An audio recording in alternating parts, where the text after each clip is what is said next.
yourselves. If you're having your last bit of coffee, please feel free to do that. So it'll start exactly at 9 o'clock. Thank you. Thank you. Morning, everyone. Hi, Diane. Nice Morning, to see Diane. Morning, Ambassador. Morning, Hi. Angel. Morning, Tilmisa. Hi. Diane, so nice to see you. Yes, nice to see you again. Love the background. Thanks. Well, she's on the beach. Especially for the event. Yes. Morning, Ambassador. Good morning, good morning, good morning, Good Conrad. morning, Diane, Ambassador morning. Wilson. Hi, how are you doing?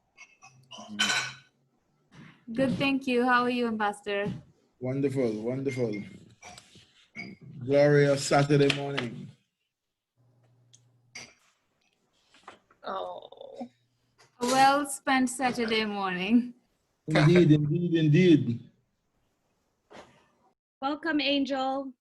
Good morning, ambassadors. Good morning, Ermina. Good morning, everyone. Good morning. Oh. How many people are we expecting to sign on, Conrad? Well, on the main panel is about 11 or 12, I think. But then viewers, I can't say how many will be on. We just added one last person, and he wants to know the time he'll be speaking from the NGO perspective, Mr. Michael Shedrick from Global Citizen. He has agreed to join us, but he wants to know what time because he may have to leave early. So that's the only addition to the list that I've sent to you. Okay. But hopefully we will have the main part. I will start with the introduction and then introducing you, and then you will give the welcome to everyone, and then we hand over to Angel. Okay. And then we go on to Pierre, which I see here, who has just appeared online, and Angel will take it away from there based on the program that I've provided to her. Okay. I see the youth from India is on. Good, good. Christopher is on. Christopher will give the world, more or less, the global perspective coming from an international organization. And then Mr. Ambassador Blacklane will give the national or government perspective on the whole issue of oceans. And then the flow continues. Lovely. Hi, morning, Chris from UNEP. Morning, ambassadors. Morning, everyone. Pleasure to be here. Good morning, Christopher. I see Mr. Prosper joined.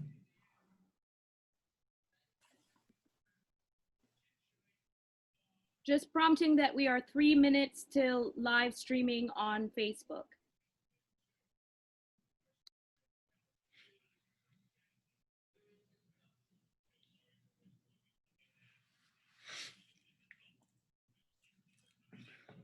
For those of you just joining in, please feel free to continue to enjoy your tea, and then we will start exactly at 9 o'clock.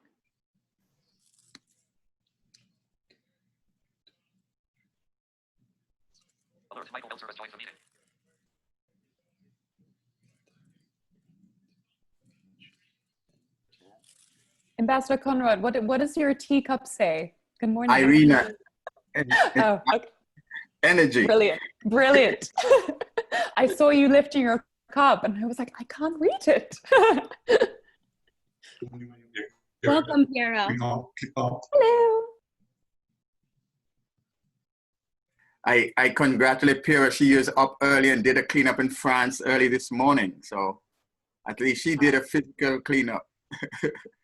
So Connie Tua is the youth delegate from the Maldives. Tua? Yeah. Okay. Tua, do you have your camera on? Okay. So Angel, can you make a note of that? Tua Ahmed from Maldives. That's the youth delegate from Maldives. Keshav, could you do a sound check with Tua? I'm not sure his sound is coming in clearly. Sound, yeah. Tua, can you test Can you hear? Can you hear? Hello? Yes, yes, we can hear you. Hi. Welcome to our meeting, and we are so happy to be hearing from you today. I'm Kesha from India, and very, very excited to know what you're doing. I just want to confirm Tua is from Maldives, yes? Yes. Okay. This is part of the youth program?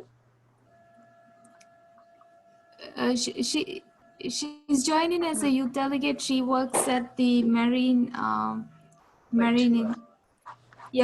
Marine Research Institute as an assistant marine biologist. Maldives.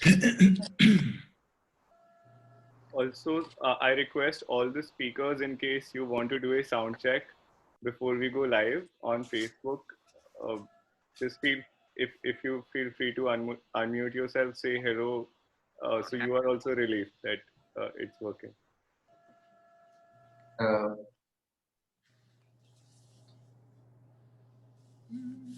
right.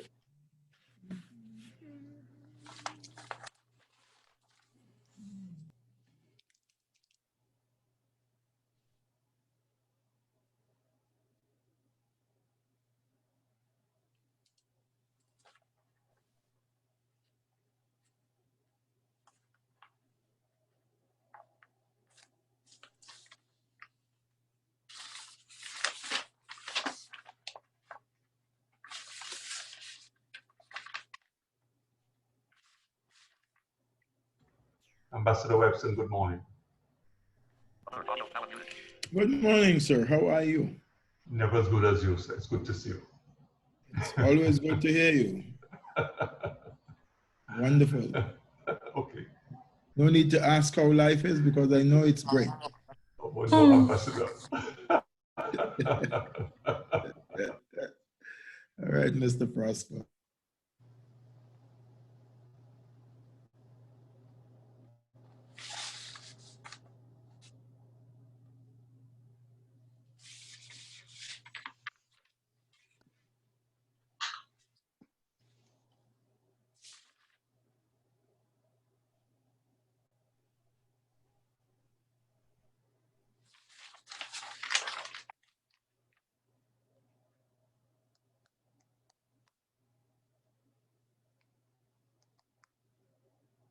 Now exactly 9:01.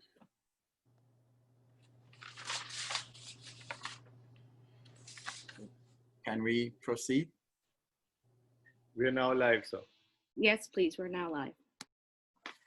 Well, good morning to everyone. Welcome to this virtual event. Today, International Coastal Cleanup Day. We celebrate it in a virtual manner, actually, given the fact that we are unable to gather together. And as we are saying, we are gathering together, but yet still apart.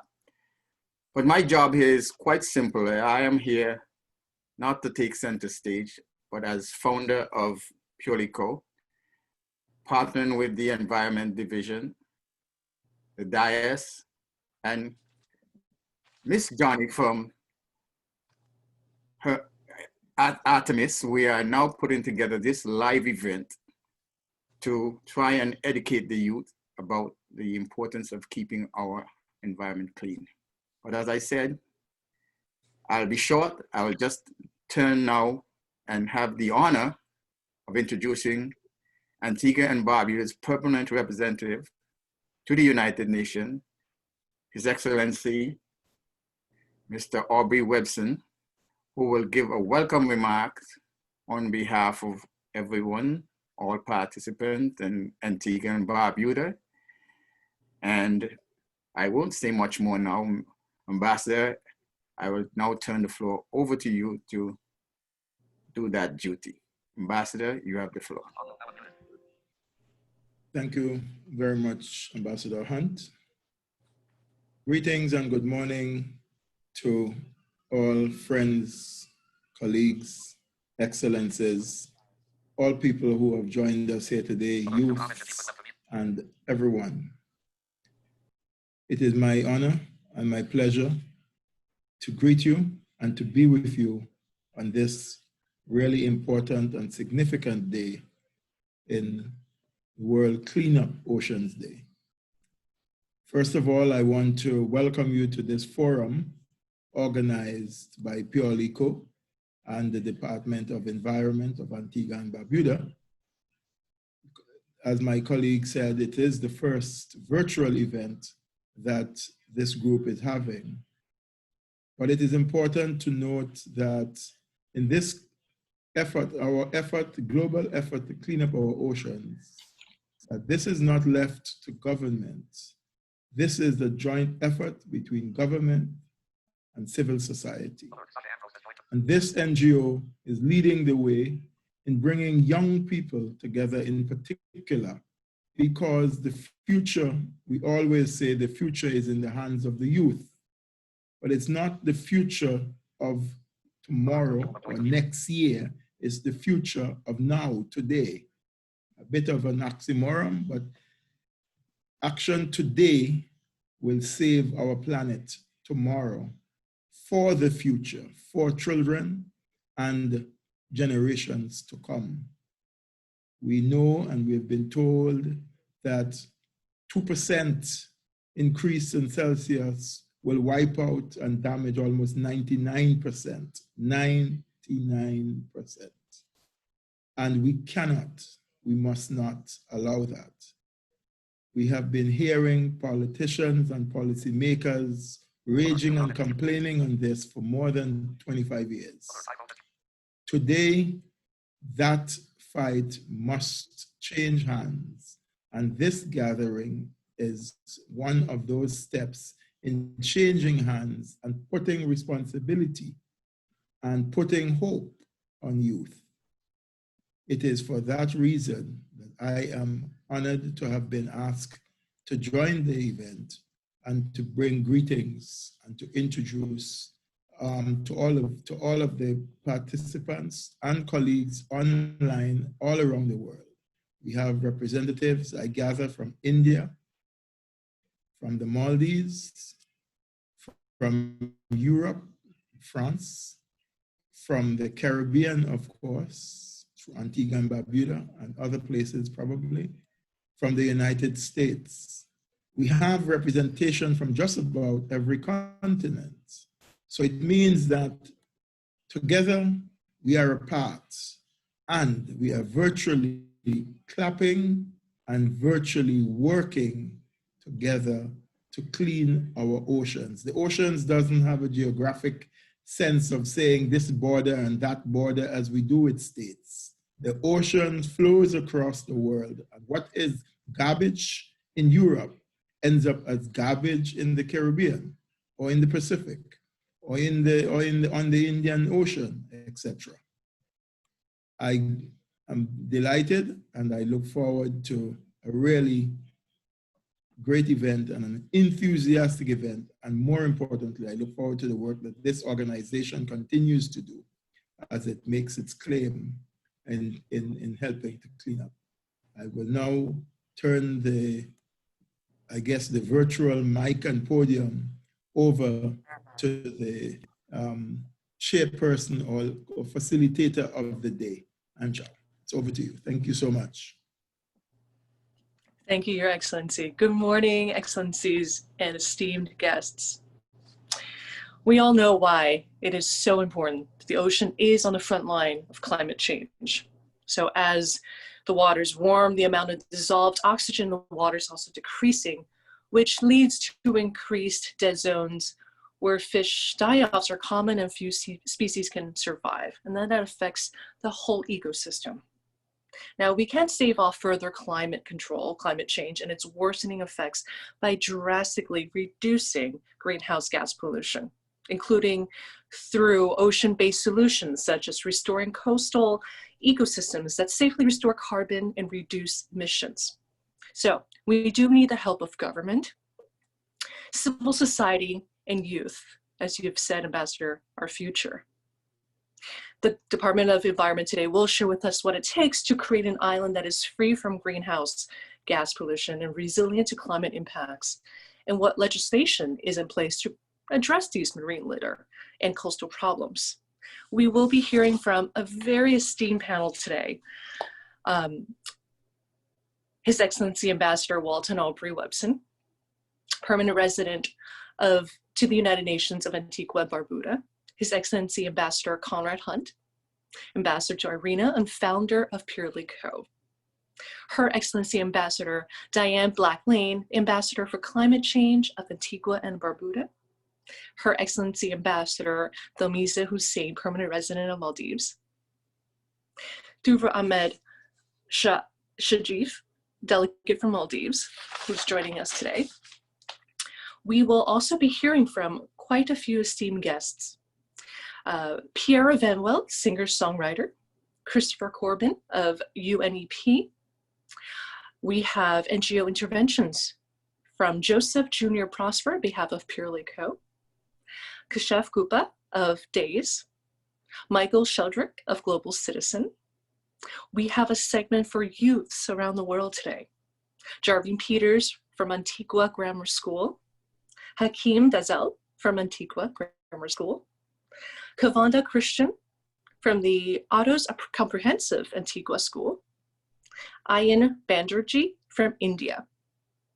And we will have a closing remarks wrapped up with Her Excellency Thelmisa Hussein today. So without further ado, I would love to turn the floor to our first special guest, which we, because of time schedule constraints, we will have Mr. Michael Sheldrick of Global Citizen speak. Thank you, Michael. You have the floor. Thank you so much. And thank you also for giving me a allowance of time here. Firstly, I want to thank the government of Antigua and Barbuda. You know, usually this time we're preparing to get in Central Park for the Global Citizen Festival alongside UNGA to raise the flag. This year is a little bit different, and I'm glad you're kicking off with this event. For Global Citizen standpoint, you know, the work doesn't stop. Millions of activists around the world are engaging this week remotely. And really for us, we're looking at a 5-point recovery plan to encourage the world to recover better together. And when I look at the key priorities on that, you know, this year the pandemic has shown how our fate as humanity is intimately woven with the fate of Mother Nature herself, with our environment. And we already knew this when it came to the oceans. You know, His Excellency before was talking about how garbage on one side of the planet can end up in the other side of the planet. And so, and we know that oceans are critical to many livelihoods. And so for us, you know, as we think about how we reboot action on the environment, which actually not only protects nature, but protects livelihoods, for us, what we are calling for, you know, is a reboot on environment action. Next year must be a rejuvenation of the Paris Agreement. Everyone must recommit. Everyone must also recommit to the protection of nature and biodiversity. And this is not about the planet. It's not mutually exclusive from people's livelihoods as well. And so my message to everyone here today is, yes, it's great, come and talk, but at the same time over the following week, even if it's done digitally, we need to remind our leaders, we need to remind our governments around the world, you know, to step up. We need to remind them that they need to reboot environmental action so that we can all recover better together. And again, I would just say, I give my heartfelt thanks to the government of Antigua and Barbuda. You are a leader on this issue. This is vital, and we cannot go this together if we leave, you know, all of the island states behind. For my part, as you can tell, I'm from Australia, and I care deeply about the fate of our Pacific islands as well. We need those voices at the table, and so I thank you for creating a platform for all of us to have this dialogue, and wish you the success with this event.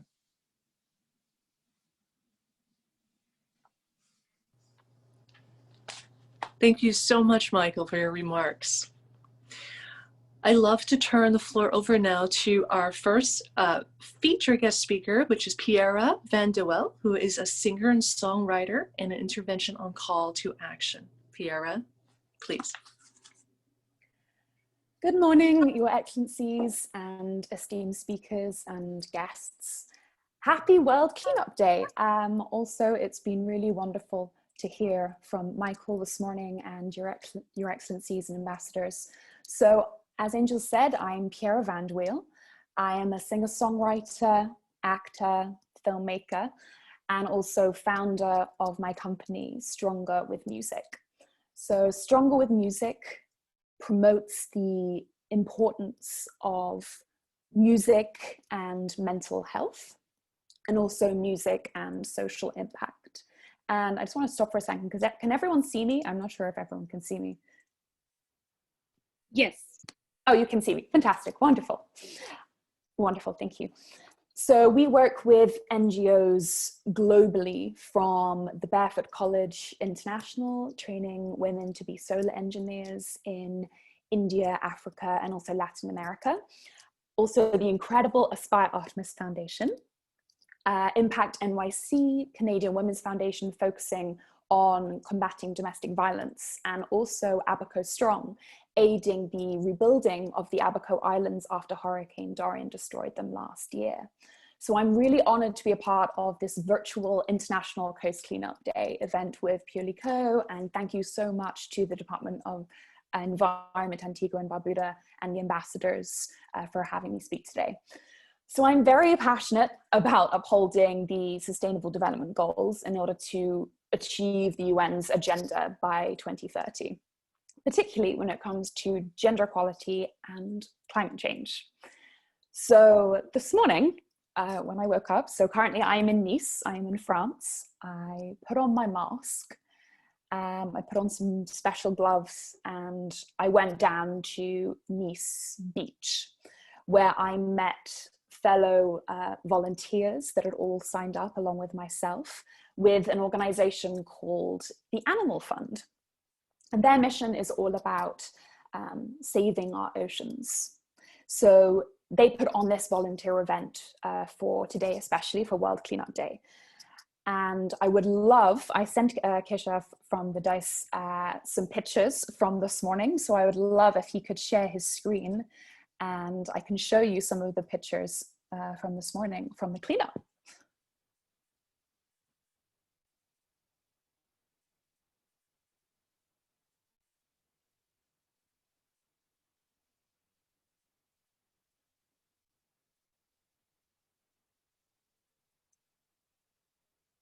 Perfect.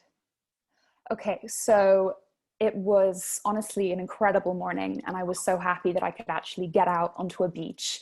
And with these gloves, I had a recycling bag in one hand and then a trash bag in the other hand. And we were picking up waste all morning from this beach. We found cans, beer caps, beer bottles. A lot of people like to have fun on the beach, plastics, and also a lot of microplastics. And it's been really worldwide. There is about 13 to 15,000 pieces of plastic that are dumped into the ocean every day. And what happens, and what I saw this morning, is these plastics, they are eroded down into these little plastic pellets, which are quite small, but are still very harmful on our beaches. And if more of this plastic debris goes into our oceans, it actually affects more of the marine life and can cause more than like 100,000 marine animals to die. And it also affects seabirds. I would love if Kajaf could go to the cigarette butt picture. I would love to show the panel and also the Facebook Live audience this. So that is myself. That would be great.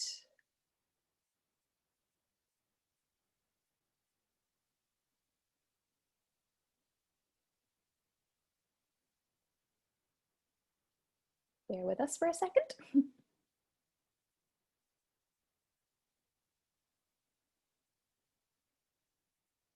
Brilliant. Okay, so as you can see here, something that we saw on the beach was a huge and worrying abundance of cigarette butts. And cigarette butts, they are toxic plastic pollution.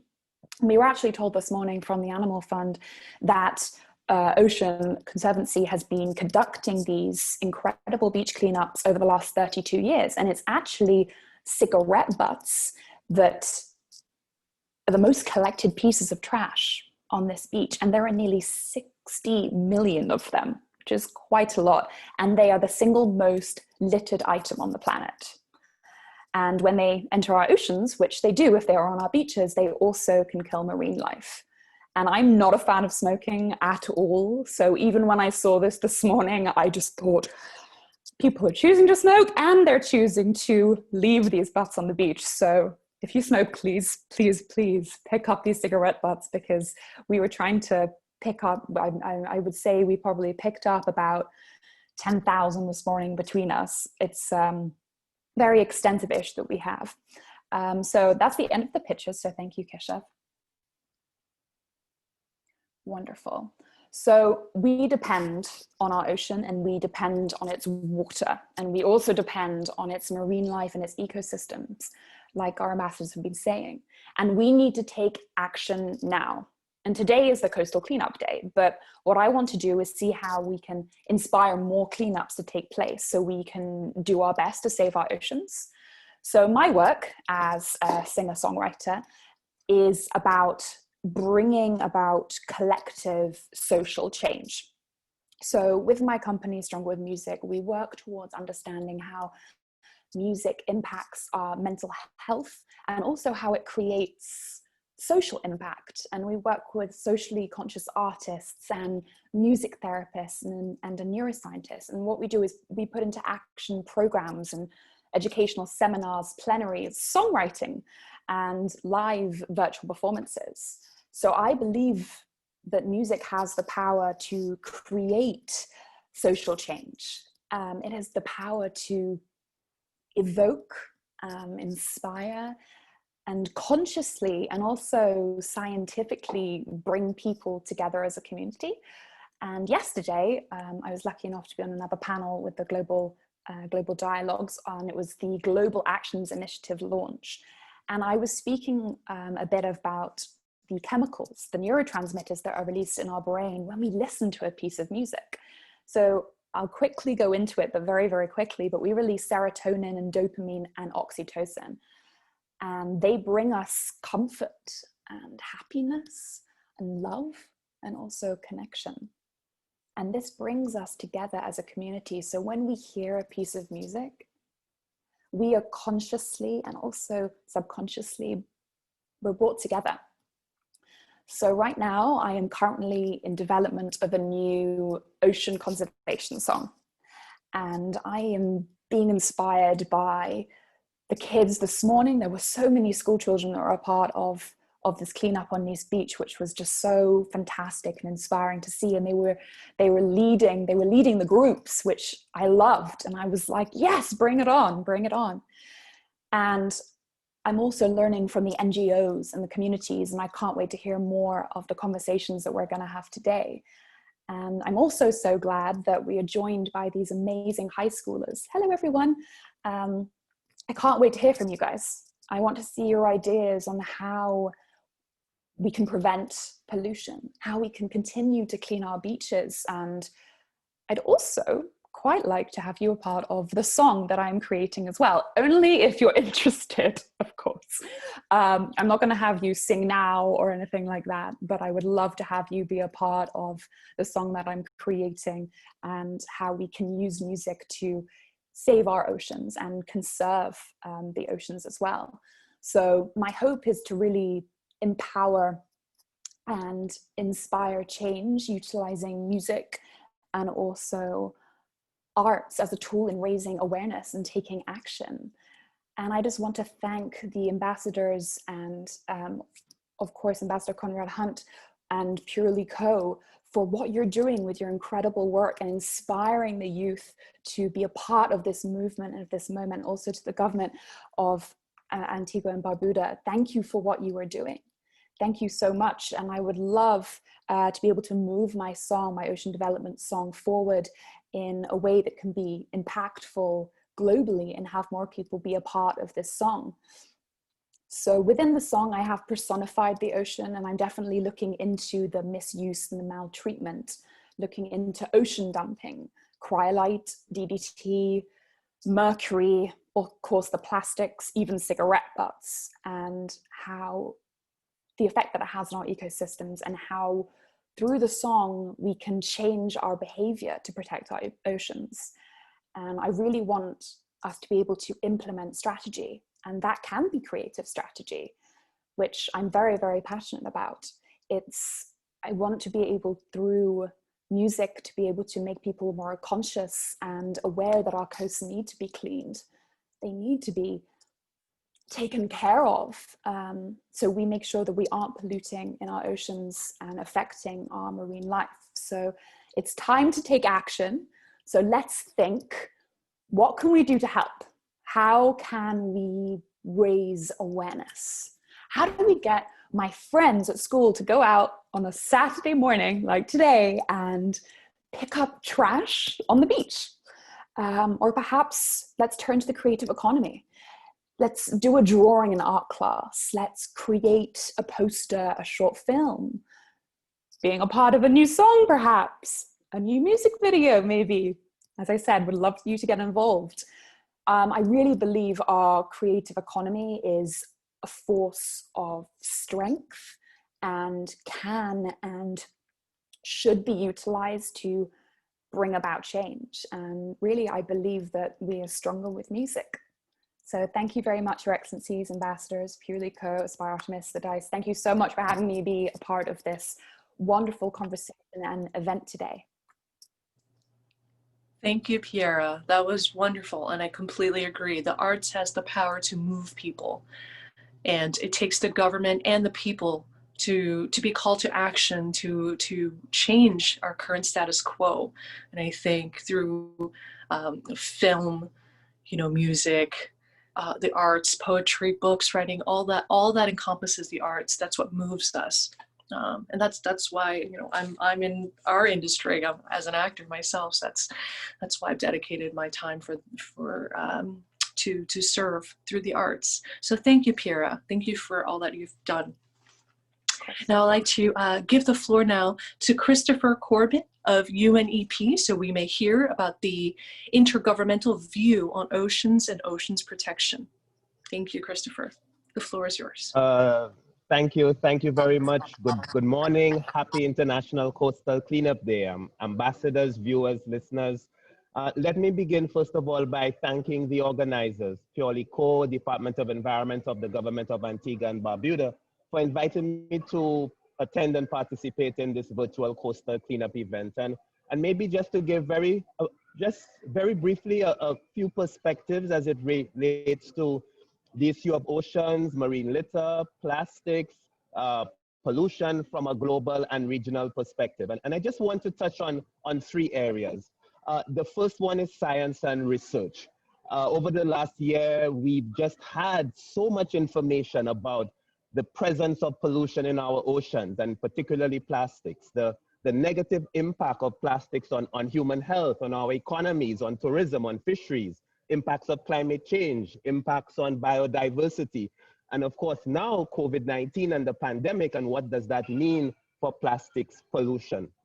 What I would say is that we as a region, as small islands, as developing countries, will never fully realize our blue, green, and ocean-based economies if we do not address our oceans in an integrated manner, and especially for small island developing states.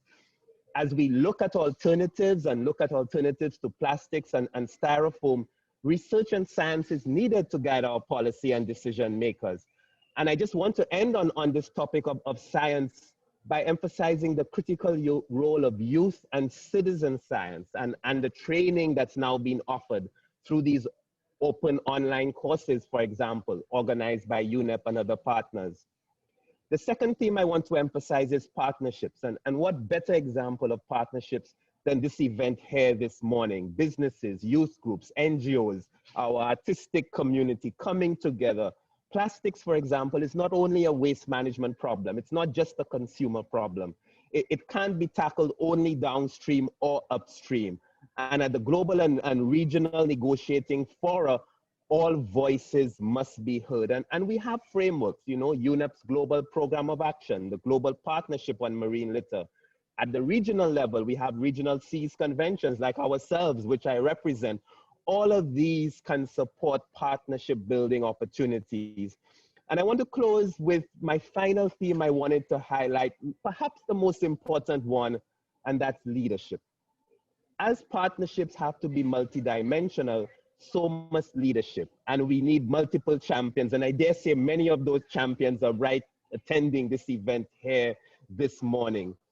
Leadership for ocean governance, protection, and leadership in the generation, use, disposal, and pollution caused by plastics means that we need to have leadership within governments, within industry, within civil society.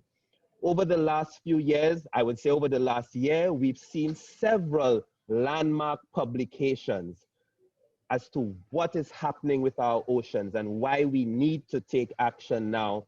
And we've seen such leadership by the government of Antigua and Barbuda, in one of being the first countries in our region to ban single-use plastics, and along with the government of Maldives to launch a group of friends within the United Nations framework. And where can I but end on the leadership topic with our youth, with our young people, which makes the format of this event so significant for me. And I congratulate the organizers for their vision. For our young persons will be the leaders across all walks of society, and the perspectives from them today, this morning, are going to be critical. And I look forward to listening to them as well. So it's been a pleasure. Best of success to PurelyCoe, to the government moving forward, and happy International Coastal Cleanup Day. Thank you very much. Happy International Coastal Cleanup Day, Christopher. Thank you so much. I'd love now to turn the floor to Her Excellency Diane Black-Lane, Ambassador for Climate Change of Barbuda, Antigua, Barbuda. Hi, thank you, and good morning, everybody, and former speakers. And yes, happy Coastal Cleanup Day to everyone. So I am the director of the Department of the Environment in Antigua. I'm also the ambassador for climate change, and I'm also a marine biologist. So my first training has always been in marine biology. And while I started my career working in the fisheries department, I realized that most of the impacts of the marine space, which I love so much, I'm a certified scuba diver, I worked in the sea all the time, I realized that came from land. All of this pollution came from land. And I thought, how can I help the ocean? I mean, we cannot just clean up all the time. We cannot just do advocacy, although there was a lot of advocacy, as Ambassador pointed out earlier. We having the cleanup campaigns. What we notice is that we have to get on land, on the terrestrial area, and do something with respect to policy. So I gave up diving around the place, and I decided that we're going to work on the upstream area of the impacts of what's happening to our ocean. So, of course, when you're young in your career, the thing you visibly see is the waste that is getting into the ocean, and also you see the pollution waste, which you cannot always see, but you know that is entering into the oceans. And then all of a sudden I learned that due to climate change, so greenhouse gas emission, there was another invisible threat to the oceans and to the animals and plants in the ocean that we depend on. And that was something that was really new. And I also realized that in Antigua and Barbuda, which is a very tiny island, and I know we depend a lot on tourism, but one of the things that we did not realize is how large the local economy is. This is our internal economy. This is the one that hires over 50% of the people in Antigua and Barbuda and provide them with either full-time employment or subsistence employment. This became really important to us, I think, in this year when we had the shutdown, and we could not, our external economy was going to halt. So what we noticed that 50% of our jobs and subsidiary jobs come from our local plant and animal life. And if we're not careful, we can lose this because we do not tend to have the information that we need to understand how important this is. So at the Department of the Environment, we value the role of science, and we value the role of data. We value the role of the youth, We value the role of NGOs like we have today. And all of those things that we value, the government of Antigua and Barbuda took them, and we had an Environmental Protection Management Act, which was approved in 2015. Unfortunately, some of those values were not incorporated into the act. In fact, it was not. It was removed. It was stripped out of the act when we submitted to the Parliament. And we have to say that with the advocacy that all of you were able to put forward, the government reconsider these things and reconsider the value of contribution from arts, from music, from youth, from women, from men, and everyone, that we should give them a role to play in this legislation. And so in 2019, the government restructured the legislation.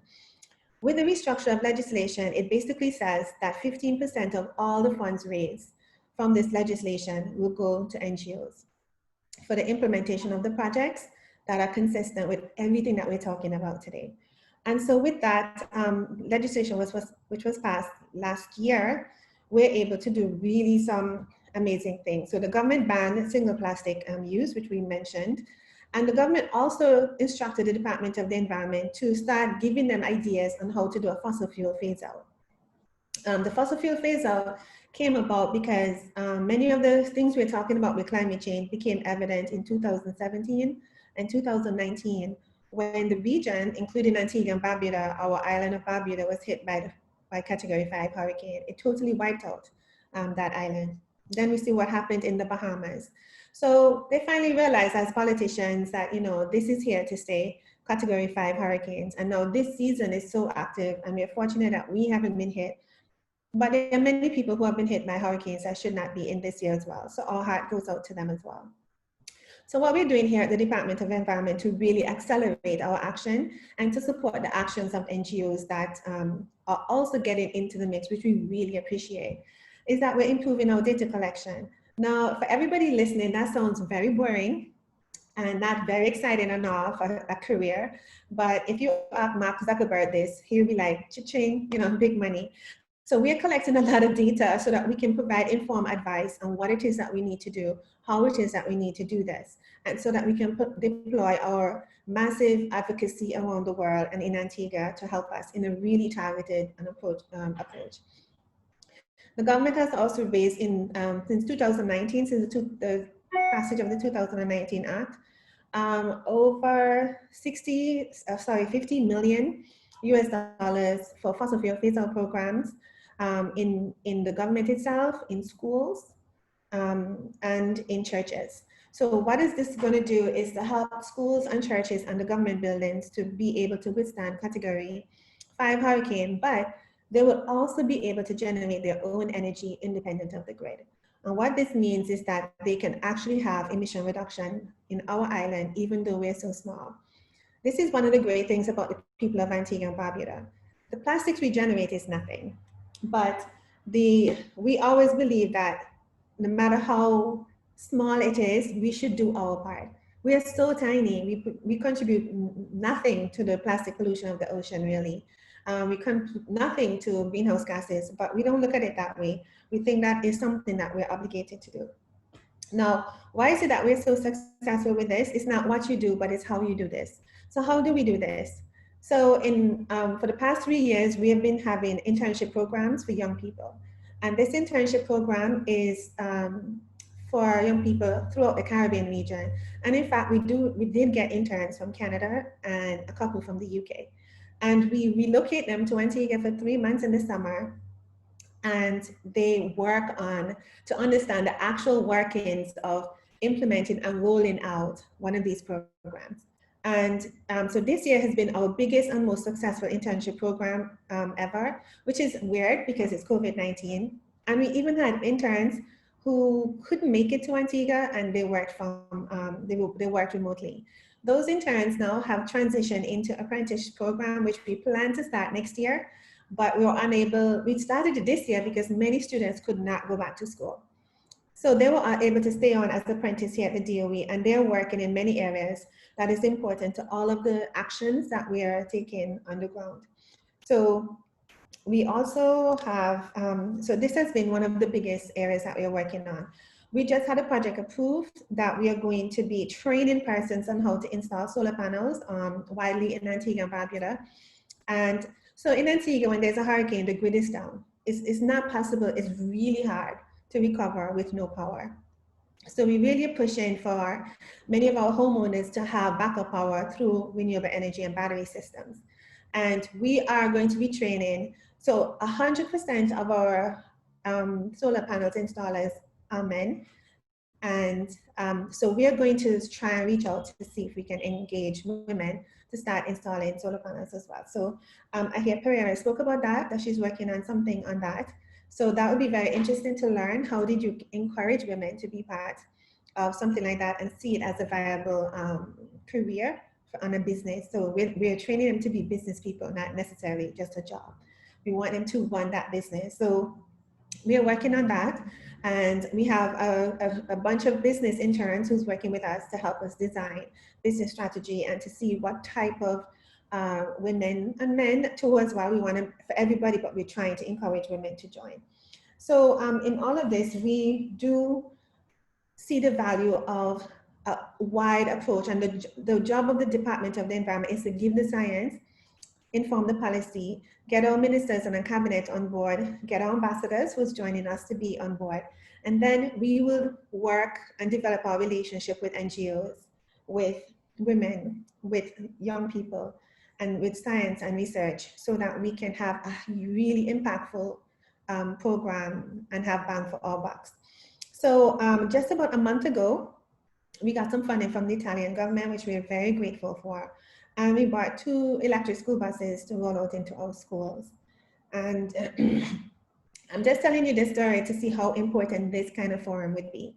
And we put it out on social media, and we had a launch, and the children started to talk about it on social media. And so what we noticed, we got an email, from an NGO in the United States that wanted to work with us to further expand that program to have bidirectional charging at the schools.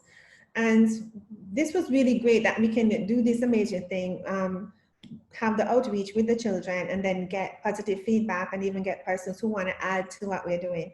So we're very excited about that as well, and very excited to take our little project, just 2 school buses, and see if we can leverage that into more impactful outcome, especially for our children. So, so we are very happy to be the Department of the Environment on a beautiful Saturday morning in Antigua, so that we can work with Ambassador Hunte. I've been working with him for many, many years. He is a close friend, and I enjoy working with him. And the team in our New York office, we work very well. And we're looking forward to working with anyone who's listening and any NGO who would like to participate here at the DOE in Antigua. We are, just keep your ears out. We put out information for apprentice program and internship program. Doesn't matter where you work from in the world, but we try and encourage everybody to join. So thank you very much, and we're looking forward to the rest of the program. Thank you so much, Diane. Can I volunteer to be there for 3 months and just clean up the beach? I will happily do all of that. Well, actually, we do get a lot of, one of the biggest attractions for interns is not necessarily the beach, is that they come in the summer when we have Carnival. So we had great photos last year of our interns having a blast for Carnival, but this year, of course, we canceled Carnival. So they didn't get to do it this year. So yes, of course, anytime you want to come, we're here. We'll work for food and board. And we have great food. But yes, of course, we have there. to help us clean up the beach, of course. I will clean up the beach, I promise. Of course. Thank you so much. Now, so first I want to thank PurelyCoe for organizing this wonderful environment and to bring such esteemed panelists from around the world to speak about the importance of Ocean Day cleanup. Now, PurelyCoe, COE, Climate Ocean Energy, is an NGO network working to ensure sustainable, clean, and better planet for future generations through changes in small island developing states. We empower communities by providing the tools they need to transform and preserve our planet. Now, 3 main focus for them are climate change resilience and adaptation, oceans protection, and renewable energy. So from here, I love to turn the floor to, on behalf of PurelyCoe NGO, Joseph Jr. Prosper. Joseph, thank you very much. Floor is yours. Good morning, everyone. Thank you. Good morning, everyone. Nice to be here. It's nice to see everybody. Connie, it's good to see you, Ambassador Webson, and the others. From the NGO perspective, and every now and again you see my head go down as I'm reading. I'll start by saying that littering is a complex social issue. There are those who clearly do not care about the environment, those who give their littering little thought, and those who paradoxically disapprove of littering, but have done so more often than they care to admit. Because the inappropriate dumping of waste is social behavior, it is only fitting that social groups be key to reducing this problem. The government's role as the overall manager of the aesthetics and cleanliness of the environment is often overwhelming due to limited resources, inadequate effort, unenforced policies and laws, and lack of political will. It is this void that the non-governmental organization and organizations often find itself trying to fill. Volunteering is hard to lead. Acts of selflessness often require more effort than many people realize. Many are put off by the lack of input by the government. There are also social considerations such as an aversion to cleaning up another's mess, especially if the actions which resulted in the mess continue to be repeated. The mammoth task of a coastal cleanup seems impossible and impractical. The efforts of a small group of people on a single beach seem to be the proverbial drop in the ocean.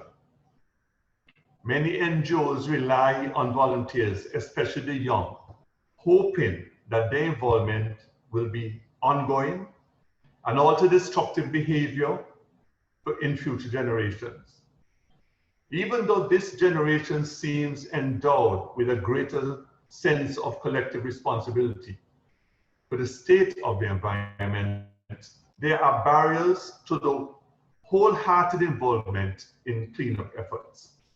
Many cite the attitude of parents and guardians they live with. The elders have seen and have been a part of numerous efforts themselves, only to see trash and other debris return time after time to the places they have cleaned. They see this as wasted time and are reluctant to allow their wards to participate in a fruitless exercise. In Antigua and Barbuda, where economics have shifted, allowing parents to give their children lives they themselves did not have, they also are adverse to letting them clean up after others. Many see cleanup campaigns as flash events solely for publicity, to improve the standings of the NGO's image, but lacking commitment to the underlying cause. In Antigua and Barbuda, our coasts, especially our beaches, are for enjoyment. This is how our children interact with beaches. It is also unfortunate that many young people become involved in cleanups when they are older, often at the end of their school lives, through some effort organized by external forces. It is important that young children be taught the value of this exercise and that even a small effort makes a difference. An organized experience in a safe, supervised environment can work. Give a child a glove and instruct them as to what is safe to touch and pick up. NGOs must be convinced members that their effort to expend is worth it and will not be in vain. They must be clear that the cumulative efforts of the millions of volunteers around the world makes a difference in the vastness of the oceans. And that's where I'm leaving it. I'll hear from the young people later. Thank you.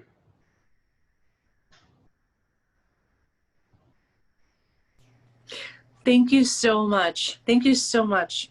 I'd love to turn the floor now to Kashav Gupta of DAIS, who is now currently in India. Thank you so much. Thank you. Thank you, Angel, and a very warm good evening from India to your excellencies, to all the previous speakers and your colleagues. I represent the DIAS. We are an organization which works on sustainable development goals with a heavy focus on goal 13, 14, 15 and related issues.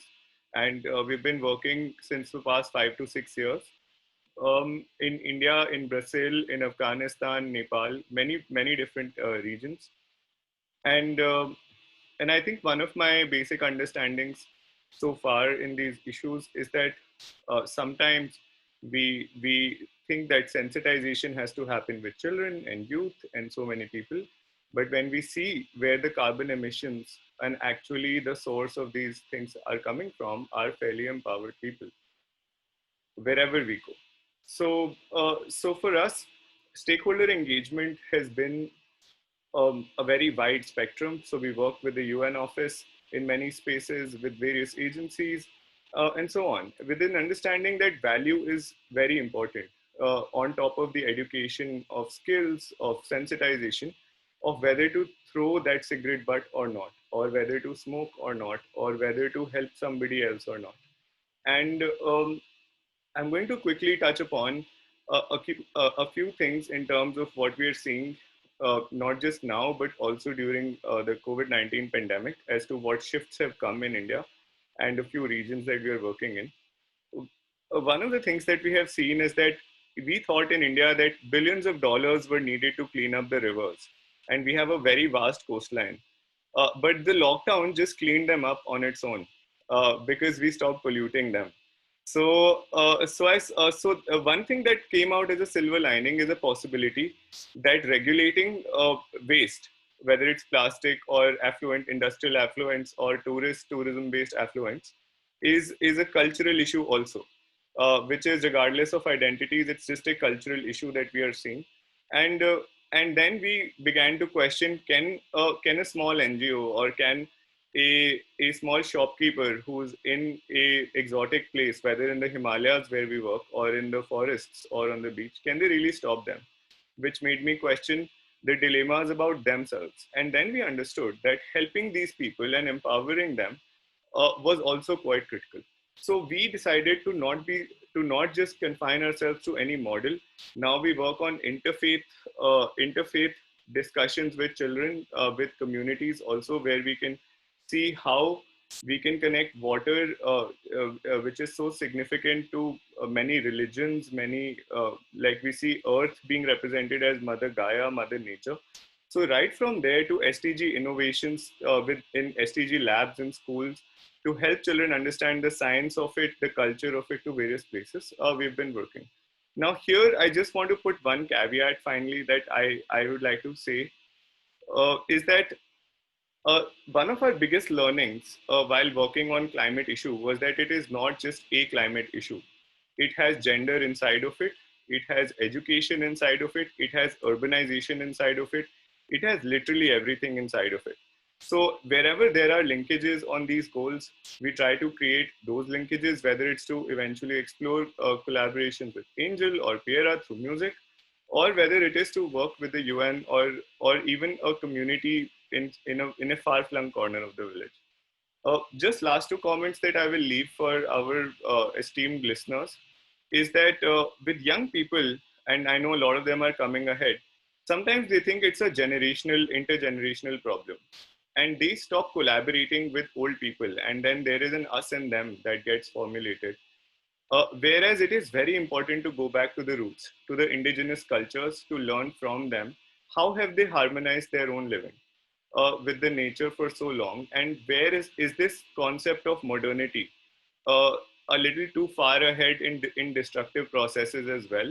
And one of our key goals now is to understand all cultures and which is where we are doing a very important program, which is similar to this dialogue, where we are exploring various facets of nature, getting stakeholders. So that's, I think, where I can conclude my remarks and really thank Ambassador Hunte, Purely, COE, and Aspire Artemis Foundation for being for having us here, and also hope that the call to action is followed and amplified by everyone on the planet, and people stop seeing oceans as tourist spots and visiting destinations. Not just that, but also to really the water that cradles the land on which we live, truly. So once we understand how our relationship with water is, how with ocean is, I think we will know that we are protecting ourselves. We are not protecting the oceans. Thank you. Thank you so much, Kashab. I completely agree that this is not just a ocean issue. It has to be a complete mergence of all our efforts, you know, including all the foundations like PurelyCoe. Thank you so much for setting up something so grounding for all of us to gather here today. Aspire Artemis, who is a proponent of STEAM, you know, including DAIS. These are all different foundations that have come together and to recognize the importance of us all working together with the government, civil society, government, even for myself, for the last 9 years, I've been going to Burning Man, which is a major festival, if you will. That's the best I could describe it for now without getting into details, in the desert. But one of the things we do is we build a city in the middle of the desert. And we have to bring everything. So the concept of we live by 10 principles out there. The concept of building a city means there's nothing there other than the desert. So we really had to think outside the box. Everyone who goes, we think outside the box of how do we survive out there. And that shift of leave no trace, it seeps into everything that we do, because we pack everything in that we need to survive, and we have to pack everything out. And this form of sustainability is so deeply ingrained in what we do out there. My campmate and I, we have our own camp where we build sustainable pods that actually is very easy to assemble, but literally can be assembled anywhere around the world, and it's just sustainable. So instead of living in RVs or, you know, burning gas, going to the middle of the desert just for a few days, we always think of ways. We use solar panels. We use different things in all aspects of living that we can create an environment that we feel good about, because it is about leaving no trace. And so with that kind of mindset, we come out to what we call this the default world. And we do that with everything that we do in this world, using reusable forks and spoons, not using plastic bags. It's all the little things that counts, because that's exactly what is littering our ocean, which, like I said, it is not just about the ocean, because the ecosystem is so finely balanced, and one little thing could tip the whole system, which, you know, if you're not fighting for the earth, you're not fighting for humanity, because that we live on this earth and we are very much affected by what happens in the ocean. Now, having said that, our goal today is to encourage individuals and the youth to take concrete actions in their communities to help with social impact. When we come together, the impact is truly monumental. Young people are key agents for social change, economic growth, environmental protection, and technological innovations. Today's youth will lead the sustainable development agenda for tomorrow.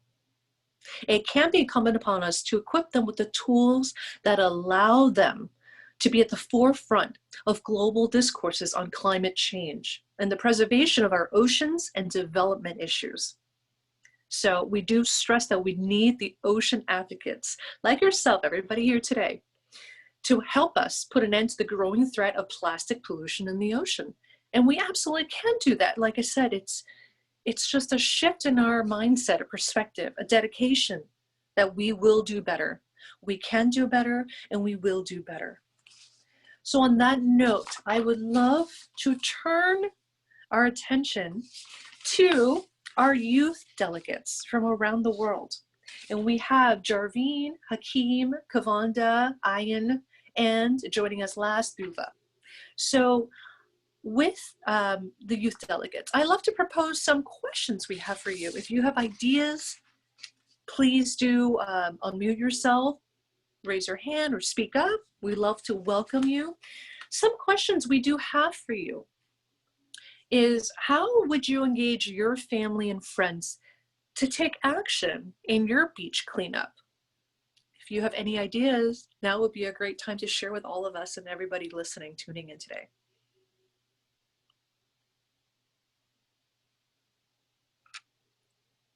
Don't be shy. I won't bite, not yet.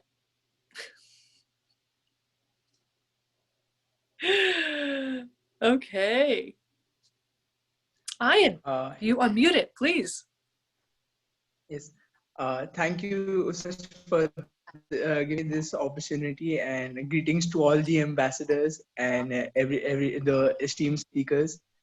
Like for this idea, I personally practice. I'm a vegan. I don't consume any animal products and all of that. So, and I'm trying to help my family reduce plastic waste and all of that. But as they have always had this habit to go and get the plastic, or no, I cannot I missed the bag. I was not able to get the bag and all of that. So I've put a board inside the kitchen, in our kitchen, and every time my mother brings a plastic bag to home, I write how many animals are being affected. Like one animal might have died eating that or something. So that keeps them rethinking the actions, and really helps that now they carry their own. Now they have started carrying their own bags. So that is one idea I could say. That's wonderful. Yeah, thank you. Thank you. That's wonderful. Now, going along with that line, how about the next question about what are some things that cause pollution? And that you believe there are easy steps to prevent it. Any of other, Jarveen? Any ideas? Hello, good morning. Good morning. Something that could cause pollution, I think, would be like if you, let's say, you wash a vehicle, and then all the chemicals that you used to wash the vehicle end up going down the drain, then goes into the ocean. And then, for instance, like, let's say, all the hotels, factories, and like that, they end up releasing waste, sewage and waste into the ocean, which then contaminates the coast, fishes, animal life. But a way that could prevent this, like if they can, when they wash their vehicles, they can do it like somewhere safe that won't like help to run off into ocean. And with the factories, like to prevent the waste of sewage, they could like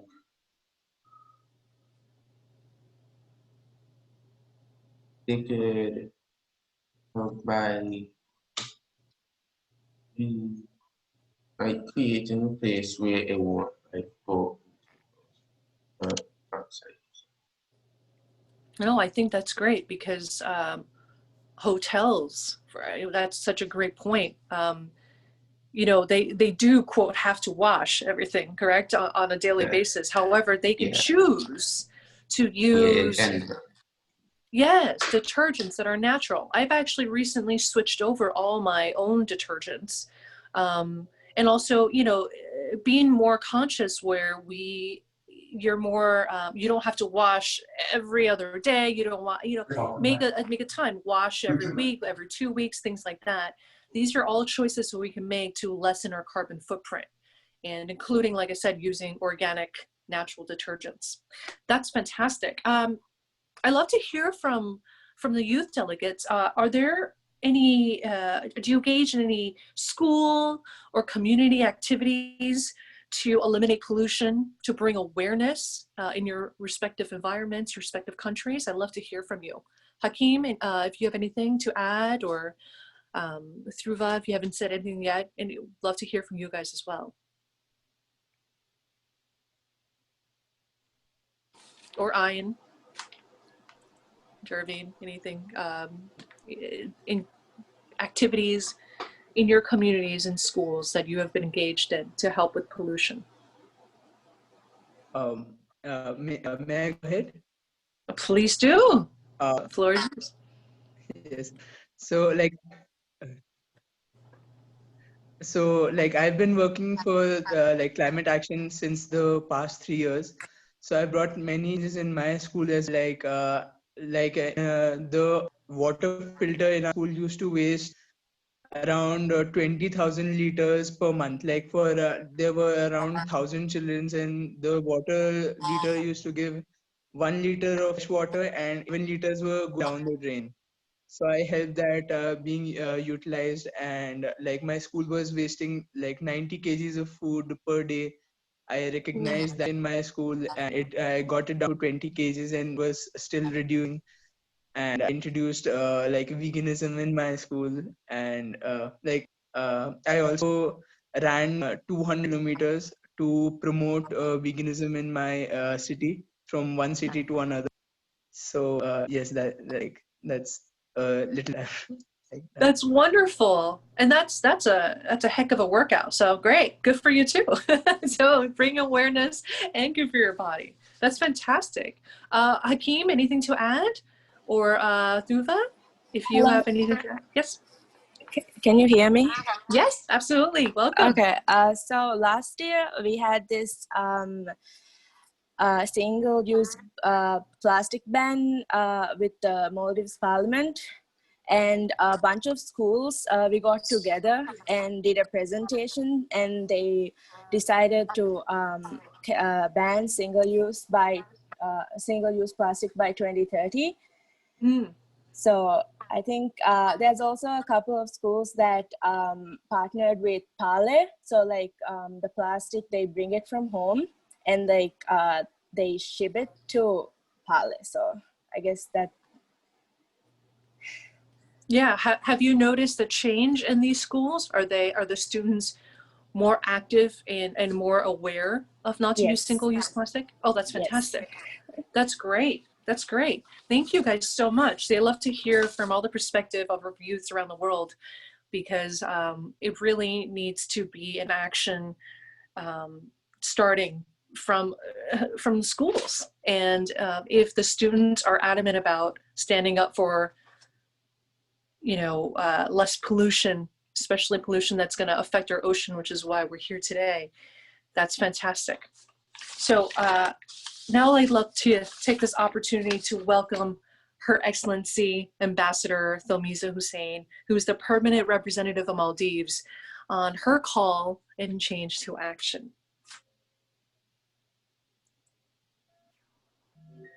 Thank you, Angel. Thank you. Are we concluding and wrapping up the meeting? I just wanted to be clear before we conclude if there are any other speakers who would like to come in. Yes, if there's any other speakers or comments that everybody would like to share. I do have some questions for you. Oh, Conrod, please do. Ambassador. No, we're not concluding. We still have a bit more time, actually.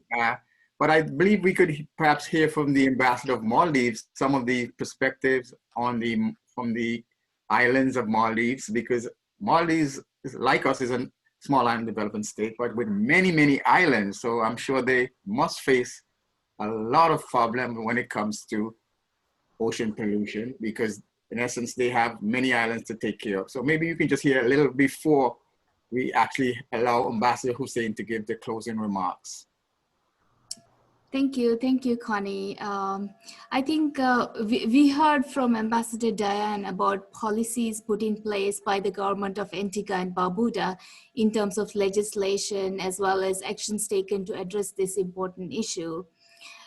So in the Maldives, in my own country, the government has also recently strengthened management plans and protected plans of protected islands, reefs, lagoons, mangroves, and wetlands.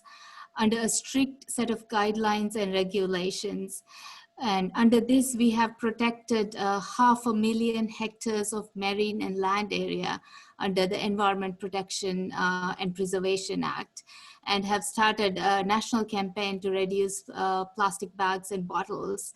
And this was an initiative that was led by youth, as Tua was explaining. And I think, Tua, if you can elaborate a little bit more on how the youth got together and took it to the parliament, and the discussion you had with the legislators in the parliament, and how it then translated into a piece of legislation that was put in place.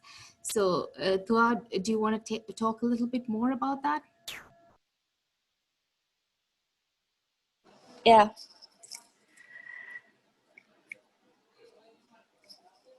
Oh, so it started with one school taking the initiative. Then we extended to some schools that were from the smaller islands as well. And then we had some meetings about like how plastic pollution affects our livelihoods. And very recently,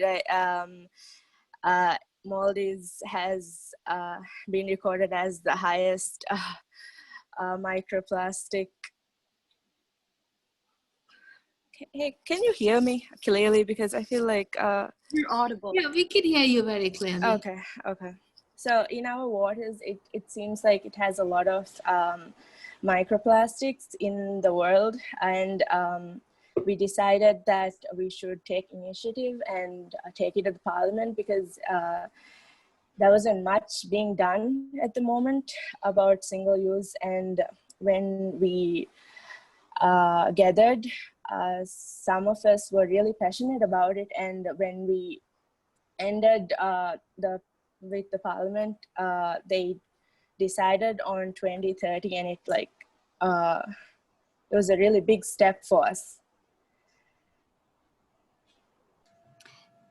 Yes, thank you. So this was an initiative started by the youth, but this also goes to show that youth-led initiatives are important, and it can actually translate into legislations and concrete action that can bring real change in countries. So I think this is I hope this is something that would be inspirational to other youth also, to know that US youth can also do a lot to make concrete change and bring concrete change on ground, and not only domestically, but also on multilateral forums, that your voice is important, your engagement is important.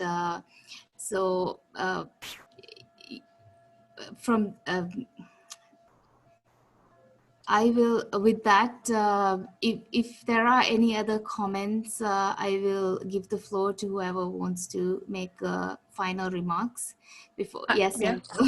I would love to. I'm not taking over moderation from you, but no, please. I love to, number one, open this up for all our speakers. With you, let's just say. No. I would love personally to hear from you. I have a few comments actually, but I would love to hear from you regarding the government of Maldives. What has been done, perhaps in the last 5 years, that you have felt was very effective in preventing more pollution to the ocean? Because we all know Maldives. I mean, it's been on my list, my bucket list, for quite a few years now. I have a photo of it on my phone. It's so breathtakingly beautiful, and you are full of islands. So in your sense, I would love to hear what has been, you think, effective. And domestically, I think also this came in Ambassador Diane's remarks as well.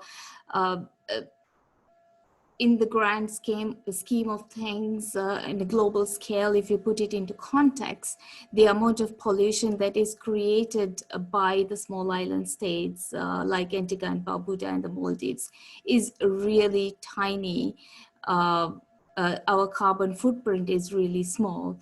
But of course, we are, despite of all that, we are still we are in the forefront of being impacted by climate change, and also leading by example and holding ourselves to the highest possible standards. In that context, domestically, especially in terms of youth engagement, we have been doing a lot of awareness raising in schools, where we are engaging the students in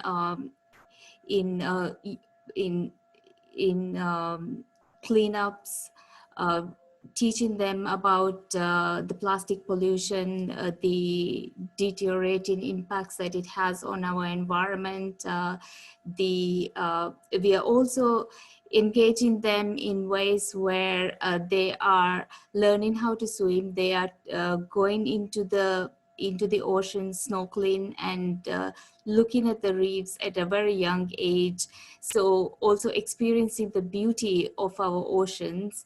And so they have a connection that is built to the oceans and to the environment, and which again fosters a love and a connection and lives in symbiosis with the environment. So these are also things that we are doing to engage youth, and they're more passionate about addressing the impacts that the pollution have, to ensuring that the beaches are clean, the schools are clean, how the plastic can be sorted out, the importance of recycling. So all these programs are also incorporated, and there is a program with PurelyCoe that Tua briefly talked about, where every student is taught how to swim, but also they are, which again takes them to the oceans, but also they collect all the plastics and recycles and bring them to school and send it to PurelyCoe, and where they are making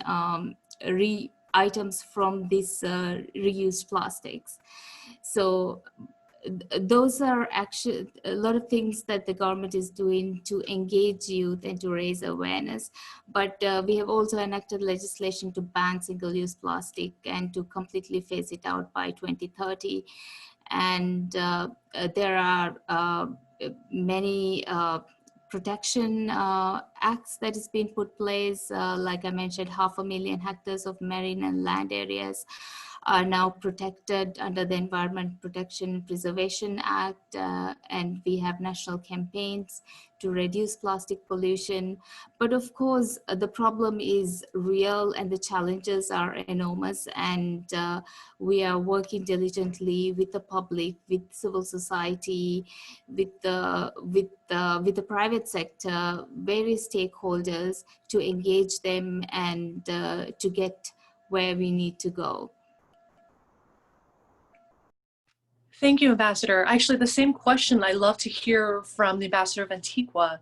Actually, in regards to, I love to hear for the last, perhaps in the last 5 years, what do you believe has been a very effective legislation or movement or activities that has really been more effective in preventing ocean pollution, environmental pollution? I'd love to hear from you, Ambassador, as well as actually the youth delegate. If you have any awareness of pollution that we haven't spoken about yet, that what do you think is an issue, current issue, and what can be done? So I'd love to hear from you, Ambassador. Yes, thank you for that question. So I think for us in the Caribbean, just like the Maldives, we had a wake-up call. So it wasn't about science that tested the water, but we had a wake-up call with respect to category of hurricanes. And in 2014, I think we had a change in government, and the government came in very excited and they wanted to do great things. And so when we spoke about climate change and pollution, they're like, oh, okay, I love that, but I can't, there's so many things we have to do. They had to put all of those things pretty much on the back burner to focus on climate change issues, because they realize now I think that if you don't fix these issues, all of those other things, which is great, like growing the economy, building new hotels, all the stuff you want to do, that we all want to do, growing the economy, it's not going to be sustainable. I think they finally got in their minds in terms of the cabinet. So, also, what was very interesting is that the Prime Minister of Antigua and Barbuda and I actually went to school together. So we were one of the first generation of Antiguans that actually studied mangroves and the marine space in the curriculum of school. So what we're seeing is that the educational campaign that started, well, so long ago, that education campaign now bore fruit, where the Prime Minister actually knew the word mangroves, he knew the different species of mangroves, he had ideas on the importance of them, and he believed in it. So what we're seeing now is a new wave of leaders and coming into the field that were formally educated on the role of the environment. And so it may seem like a bit odd, like the Ambassador Webson said, 25 years of advocacy, 25 years of education, finally paying off. So the groundwork was done a long time ago. So we're seeing that now. So what we're seeing is a momentum. Actually, the cabinet and the people of Antigua and Barbuda want more action. So when we had the call for the plastic bag ban, we did a lot of groundwork, a lot of educational campaign, and it was super successful. Like everybody was like, what are we waiting for? So I think what we're seeing now in the Caribbean and in the Maldives and other small island states, we're like, okay, what are we waiting for? We're ready to go. And young people are like, we're ready to go, we're ready to do this. We don't wanna live in this way anymore. So I think we're in a really, we have to recognize the nature of the time that we're in, which is what we're doing in Antigua and Barbuda, where people are ready, really ready for a change. And we have a large cadre of educated people who did formal education in how to complete the change and what to expect. And then we had the massive growth in technology that is doing really well. So some of the things that we saw in the last 3 years, which was really exciting, I had asked Amara to see if one of my team was on the call to show you all the children in Antigua and Barbuda decided to work with Greta. She was doing her international work on climate change, and they decided they were going to take a Friday and protest. So they called us at the department, so we asked a team member to work with them. And I have to tell you, I was so surprised at the success of that. I mean, we're talking about little kids from 3 and up, 3 years old, a whole kid, and we have photos of them because I was so shocked. Little kids, 3 years old, marching on the streets for climate change, for climate action from the Prime Minister, in front of the Prime Minister's office, and kids up to teenage years, 16, marching, take Friday off from school. And that was, to me, that was a wake-up call for all of us, even at the department, that we need to push a little further. We have installed renewable energy in 17 of our 60-something schools. And it was just such an easy task, you know, that the children understood and they can track it. They're now going home to tell their parents, you know, when the grid is down, which sometimes you do in Antigua, there's no generator noise. You just don't hear anything. It's just quiet. So you just quietly switch from one to the next. It's like a whole new world for them that unfortunately they had to see first. So we were able to demonstrate the technology first, demonstrate action first. And then finally, we have a very strong minister who, he's a, all right, we tease him behind his back, but I mean, this is on Facebook. So he's like a clean freak. Everything has to be clean, clean, clean. So he's our Minister of the Environment. He's health and the environment. So everything has to be clean, including the beaches, including the streets, including the offices you work. The idea of plastics in the water that he cannot see freaks him out. And the plastic bottles and the plastic, he hates it.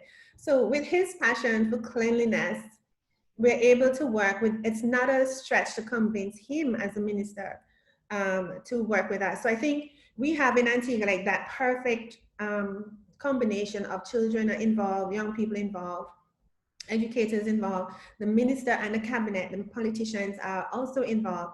And then we have this really terrifying motivation for speed, the fact that we get hit by a Category 5 hurricane, which is terrifying for everyone. And I'd just like to end why we're so My mom, she's in her 70s now. She would be terrified that I tell people that.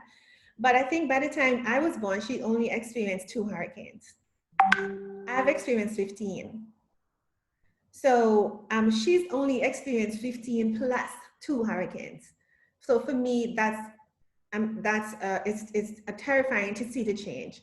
For my kids, they've seen around 4, and they're the 4 or 5, and the oldest is 16. And he's seen one every other year. And they're thinking that's normal, that's okay. And the danger that we're facing if we don't act is that a child who is going into the teenage years and so on, we think that this is normal. Garbage is normal, climate change this is their norm, right? And we're saying, no, this is not. And in our advocacy, we have to make it very clear that this is not normal. This is not right. So that our children don't just decide, okay, well, we can live with this. So this is the challenge that we're facing now. We're to educate people like this is not normal. And so I think those are some of the changes that we make. So in Antigua, we're doing a really good job. And we're actually reaching out to our ambassador in the Maldives. Department of Environment, work closely with her Department of the Environment to help to get them accredited to international funds so they can actually access funding very quickly, not only for their government, but for their NGO community as well, which is what we have done here at the Department of the Environment. So we enjoy working with them. So we're not only working alone, but we're working together as a group, but we're reaching out one-on-one with them as well. So that has been very helpful to us here at the DOE, just to think that we're so busy getting stuff done that somebody can learn from us and would want to learn from us. So for my team here, they're thinking we have to get the job done. We have to get a job quickly. And then, you know, whatever our success is, there's another island who's willing to say, okay, come and help me. So it's really built a nice dynamic within our team here at the department and with the NGOs that we work with. So, you know, we're just buzzing. So we're ready to go. So Angela, I want to chip in Yes. here. Ambassador Webson. So I want to put out then that we've heard some really strong messages from our DOE, Department of Environment, and from my colleague, Ambassador Hussein, and from many of the other speakers on strong messages on the environment and particularly referring cleaning up the oceans. This is a good time for the youths to become actively engaged, activists in ocean cleanup, activists in environment cleanup. And next week is the high-level week for the United Nations, where every prime minister, every president, more than you have ever had in a face-to-face meeting. Because it's virtual, more leaders are going to be speaking to the world. It might be a good thing for the youths to put each prime minister that is going to speak, to put on the country's Facebook page, whether it's Antigua or Maldives or South Africa or Timbuktu, put on their Facebook page a message from the youths about cleaning up the climate, cleaning up oceans. And that message comes from the youth on the government Facebook page of every country. And if that activism starts here, I assure you it will be spread and it can become a strong message that governments around the world get. Because it's this week, it's the high-level week, the message will get recognition and it might be something very useful to do. I just thought I'd put that challenge out to the many youths who are listening in this discussion. I think that's a fantastic idea because all the media and attention will be on these prime ministers and the heads of government.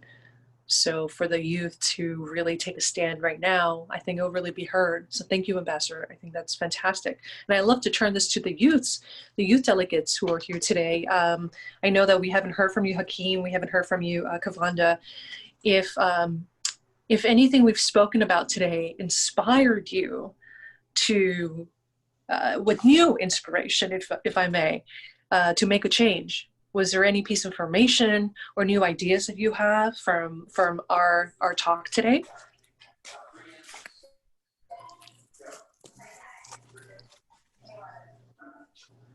Well, yes, Kavanda? Yeah. Oh, very. go ahead, Joe. I think that if maybe just a Sunday morning, if we can get some friends, go out on the beach, maybe for a half an hour or more, that we could get a lot of work done. It would be very effective to have friends on the beach, family, anyone to help clean up. So You're inspired to speak with everyone, your friends and families, to rally everybody up. That's great. Hakeem, do you have any thoughts on this? We haven't heard from you today. We'd love to hear from you.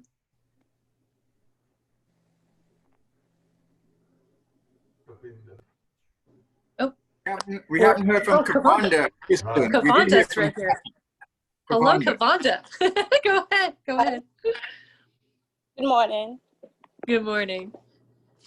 After listening to everybody talk, I was thinking about talking to my principal about allowing me to like talk to the school about how to like keep the grounds clean, get everybody together, and like go out and like pick up the garbage, help inform them about how good it is to keep the environment clean and the dangers of polluting the environment and what we're doing to our health by doing that. Hi.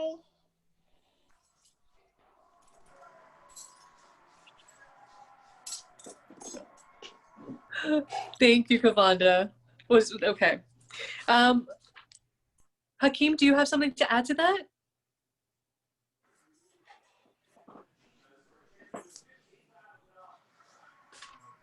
well, a suggestion that I have that I believe would be effective, if we get more garbage bins and recycling bins around the communities, I feel like more people will see them and believe that they are more important. So maybe hopefully they will start putting their trash and recycling on one side.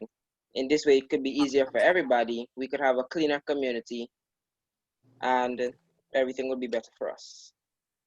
That's a fantastic idea, actually. So I noticed that in New York, we started doing that. So there's a recycling bin right next to the normal trash bin. And because of the recycling, it's a visual reminder for everyone to actively make sure we recycle. So I think that's a fantastic idea. Ambassadors, that's a great note to add to the list. That's a great idea. Now I love to, yeah, please. So I sent some photos of our students. So, and I'm not sure if Hakeem and Kavanda had remembered this, but I have some photos if they can be uploaded. I think it's really impactful for you to see how well organized the kids were and some of the banners that they were very creative. So I would like to see the creativity of the children as they try to use the artistic impression to really raise awareness. And it has been extremely impactful for us. It is after this march last year where the children were protesting that the government instructed the Department of the Environment to plan a fossil fuel phase out. So, so for Hakeem and Kavanda, if they continue doing the advocacy like this in this manner, I think that has been extremely impactful. So hopefully before we end, we can upload some of those photos. Just to let you know, we've got them and we'll try to load them up before we end. Great. I'd love to open the floor up to all our speakers, everyone here today, because my thought is after everyone's speeches and presentation, were there new thoughts, new ideas moving forward that you were inspired to action to do? I'd love to open this up to anyone who'd like to speak and add to that. Just a point of information. Within the Caribbean, there's a Caribbean Examination Council, which sets the regional exams. And I'm here in Maldives, but within the syllabus, the curriculum provided by the Caribbean Examination Council, under the especially the geography syllabus, on the climate change, they study the Maldives. Apart from looking at Antigua and Barbuda, the other country that they have to study is the Maldives. It's quite interesting that we have the Maldives on the program here. So students within the Caribbean that do the Caribbean examination, COMSA exam, one of the countries that they have to study is the Maldives.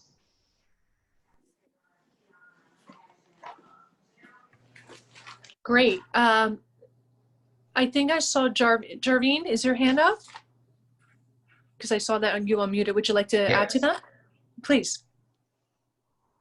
Now, you asked a question earlier about what we could do to involve the youth. I think I have an idea. Yeah, please. Okay. From what I've seen, I think like the youth will love to do things that's fun. So I think we could like entangle fun into the cleanup. So like we can make it like either like a competition to help who clean up the most, or even school stuff, and then like they will help to clean up and they'll have enjoy doing it. So they'll want to do it more and they will be encouraged to do it. Yeah, I think that's a great idea.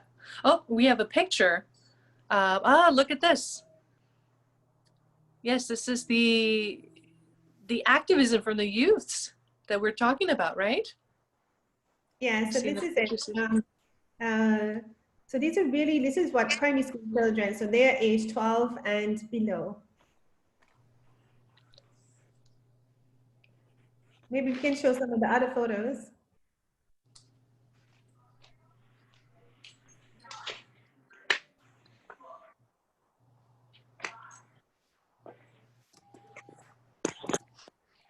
Also, the teachers are really into this whole program. As you can see, they use this opportunity to get some exercise as well as to support children in their advocacy. So they've been very helpful in explaining to children the power of democracy, and including democracy of environmental management, that you do have a say in the air you breathe, the water you drink, and the area that you live, which is guaranteed by the Constitution of Antigua and Barbuda.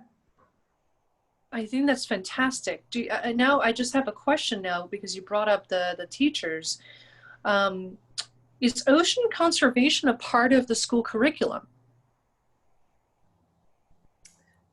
Environmental education is a general part of the school curriculum. Mm-hmm. Where we're trying, so it's a general part. I think Mr. Prosper can speak more to that. So what we try to do at the Department of the Environment, you know, environment touches everything that we do. So we want to work with our home economics course.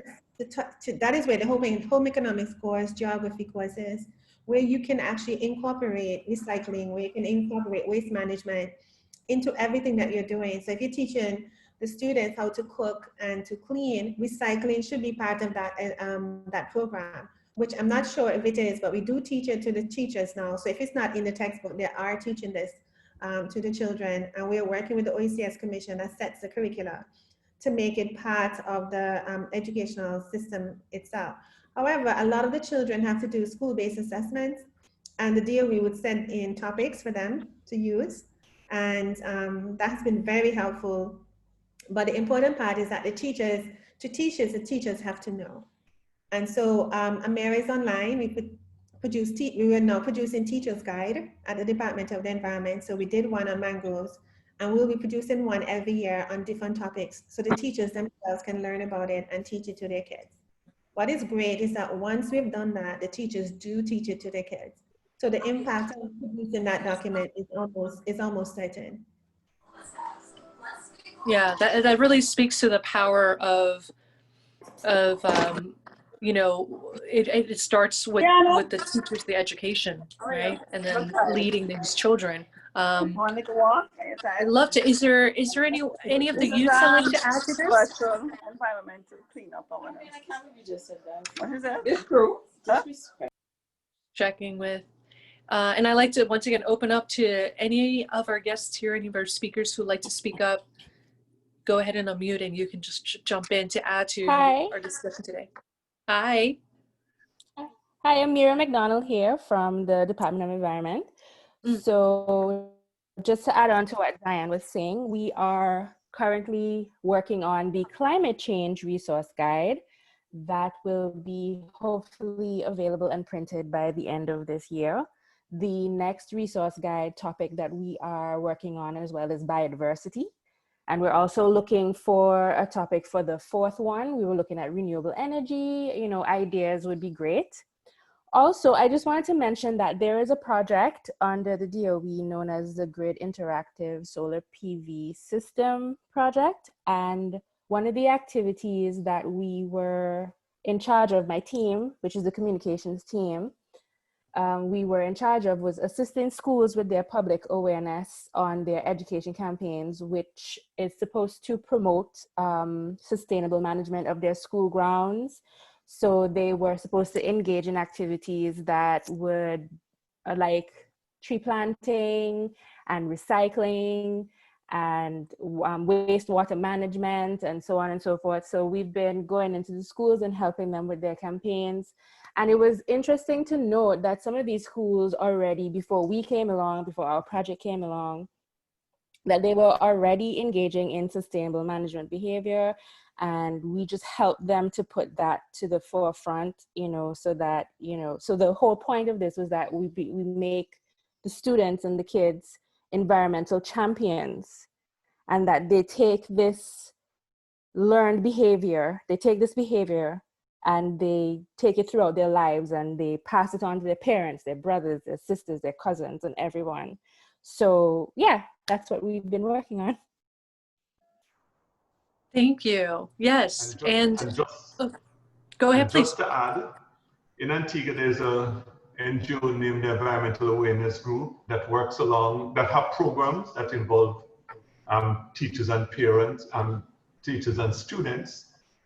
One of them is the floating classroom that did not take place this year because of the pandemic, but over the years, over the last 10 years, it's a program where they take students and teachers on kayaking, on small boats, into the various mangroves and to some of the offshore islands, teaching the whole thing of mangroves, part of it being the whole aesthetics and cleanliness of the coastlines, and every now and again, when they go to some of the offshore islands, they do the cleaning, the coastal cleanups.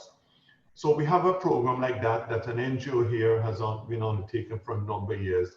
And within the school system, apart from what Ambassador Lane said, with some of the subjects, geography, within the social studies curriculum for the primary schools, the whole coastal aspect of anything to do with the ocean is prominent. All students in Antigua and Barbuda from 5 to at least 16 that are taught by the teachers who are very competent through the training provided by the Department of Environment and the Environmental Awareness Group and other international, volunteers within certain disciplines on the oceans, the climate, the energy use. So that is something that has been going on within the school system in Antigua and Barbuda over the last couple of years. Thank you. I must say, I'm sitting here going, that was not part of my New York City curriculum, to get to go to the mangroves and to fall in love with the coastline and the beautiful water. So, note to self, contact, insist that we must go to the Caribbean. And so we may explore the oceans and fall in love with the oceans. I'm trying to play catch up. I can make a remark. If I may add something quickly. Please. One of the barriers that we have is that in Antigua and Barbuda, many Antiguans, adults and children, cannot swim. So many of them are actually afraid of the water. So the work that the Environmental Awareness Group is doing is really helpful, because some of the parents that go with the children, they're terrified, literally terrified of going onto a boat. So we had to really work hard. They understand the value of the ocean, but they just don't want to swim in it. And because they can't see it and don't understand it, and some of them fear the ocean, sometimes the urge to protect it is not there. It's like saying we want to protect sharks. People are like weird about that. Why would you want to protect shark that will kill you, which is hardly ever happens? So there's a lot of the depth and the width and the depth of the educational program has to also look at the social views of the ocean and how people think about it. And many of our coastal villages, they're very much into the ocean and so on, but we also have to teach swimming to adults and to children, which is something that is not offered right now in many schools. So that is something that the DOE is working on, to see how we can, if you can swim if that would help you to be more kinder to the ocean that you're in. But it's a big problem in Antigua. I mean, the majority of adults and children cannot swim. I find that very interesting because you're surrounded by water, and and that's very, very, very interesting. And I believe Ambassador Hussein, you. If I can yes. just come in, because JN was talking about Fridays for Future strikes earlier on when we. So as you know, and we had the Fridays team yesterday. We were hosting them for a very important climate dialogue in our action space. We work with them in the Sweden area and with all the youths, and there are around 7 million people, young people, as you know, Greta's this vision and her call to action that went. So we work on building capacity with them in Sweden and around the world. So in case more students from Maldives or the Caribbean region want to start a Fridays club, so Ayan, for instance, is setting up one, and we are helping him set one up in their schools. So from our side as the dais, what we can do is we can get them aligned and with the Swedish team, and maybe if they want to get involved in the Fridays global actions also. There's a global shoe strike, as you know, Angel, is coming up on the 25th of September, another call to action by Greta. So we'll be more than happy to invite all the young children, because at Fridays, young children drive the whole process on the ground. Thank you. That's wonderful. And before I turn the floor over to Ambassador Hussein for your comments also to wrap up the remarks, Piera, I wanted to know, did you have anything to add in terms of what you inspired, new messages to the youths after our talk? I would actually love to quickly chat to the youths and ask them for either an empowering word or action of how we can help with our ocean cleanup and ocean conservation. That could be something to do with plastic or pollution. I would just like to hear a couple of words for sort of an inspiration on how I'm going about and how I'm writing this song, and for them to be included with it. So Ayan, Jarveen, Kavanda, Hakeem, any thoughts from you guys? This is the time to be immortalized in this song, guys. I've always wanted that. I know I've heard from a lot of you that want to be a part of it, which is so fantastic, and I can't wait to connect, collaborate with you. But if you have any words that you want to throw out into the space right now, that would be fantastic. What about you, Ayan? Quite a big surprise challenge. It's a challenge, but like, you know, any word. It could be just a singular word. May I? Absolutely, go ahead. So I want to talk about what we can do as an individual to help the do something so passionately that other people join you as well. I cycled 73 kilometers on our Independence Day to get independent from plastic. So I met people and I talked to them about it, and it was really wonderful that they wanted to join. So what you're good at, like if you're good at drawing, if you're good at painting, just try to explore that talent and use it for the good of society, and do it so passionately that other people also join you and you can work as a community, because all trees in the nature or all animals are not the same in nature. Everyone is different, but they are playing their part for the harmony and balance of the nature. So do and That's fantastic. So what I got out of that definitely was passion. I love that so much. And also your word community. So thank you, I love it. I'm absolutely loving this conversation. Hakeem, anyone?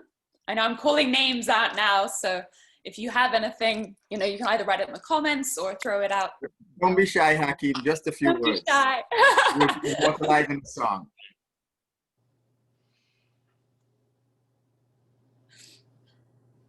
I want to add that Ayan had said something that struck to me. He said independence from plastic. I thought that was a very interesting concept. it was a very visual structure, like a visceral idea, independence from plastic. So not my word, just pointing that out. Making sure the word is out there. Making sure the word is, you know. Thank you, Anne, for your passion. So, I mean, for any of our youth delegates, if you do have any words that pop up later, please do message Piera. No pressure. I know we're putting you on the spot. You're writing songs right now. So without further ado, if no one else has a new comment or anything else we'd like to share, I'd love to turn the floor to Ambassador Hussein. If you know, if I know that you've wanted to speak earlier, and plus your closing remarks. Thank you, Angel. I think I would wrap the comments that I want to make in the closing remarks.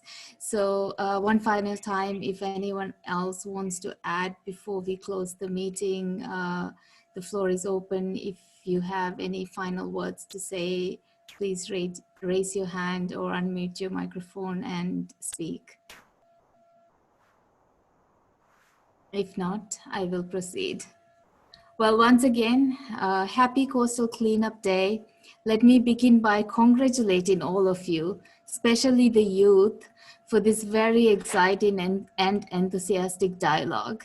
It is my great pleasure and honor to be with all of you here, as well as those watching the live stream on the Coastal Cleanup Day. We have together reiterated our recognition of the importance of keeping our beaches and oceans clean, and it is encouraging and exciting to see so many young people actively calling to address this global challenge, a challenge that will affect the future generations the most. I would also additionally like to note that it is easy in many parts of the world to feel disconnected from the damage caused by the coastal and ocean pollution. However, for island countries like Antigua and Barbuda and the Maldives, the threat which this kind of pollution poses to our marine and coastal biodiversity is an existential threat. Without bold and immediate action, our population and unique culture and way of life risk being lost. While we continue with individual actions, we also need to mobilize at scale and demand action, call for implementation of what is agreed in multilateral forums, including the Paris Agreement, and continue our calls, both domestically and internationally, along the lines of what Ambassador Webson suggested. Next week is high-level week, so there is an opportunity again to heighten our calls or to increase our calls. As we heard from today's discussion, while limiting carbon dioxide emissions and keeping global temperature rise down is an important part of mitigating the effects of climate change, our coastal ecosystems are equally important to us as they represent a mutual symbiosis with islanders, our way of lives. Countries like Antigua and Barbuda and the Maldives are not only in the forefront of being impacted by climate change, but are also leading by example and are holding ourselves to the highest possible standard. As the UN Secretary General said on the World Oceans Day, we need serious action on a global scale to protect the world's seas and oceans from the many pressures they face. We have a responsibility to correct our relationship with the oceans. Thank you for your collective voice and collective action from various directions. On multilateral forums, through direct action, what you're doing through music, art, storytelling, to bring this social, economic, and environmental change, to raise awareness and being an inspiration to millions of people around the world. Finally, thank you, PurelyCoe, especially Ambassador Hunte, for your continued dedication and leadership to this important cause. Thank you once again to the government of Antigua and Barbuda, all the panelists, and each and every one of you watching. Thank you for thank you all for doing your part to keep our beaches and oceans clean and for bringing attention to the importance of taking on this challenge as boldly as possible. Thank you.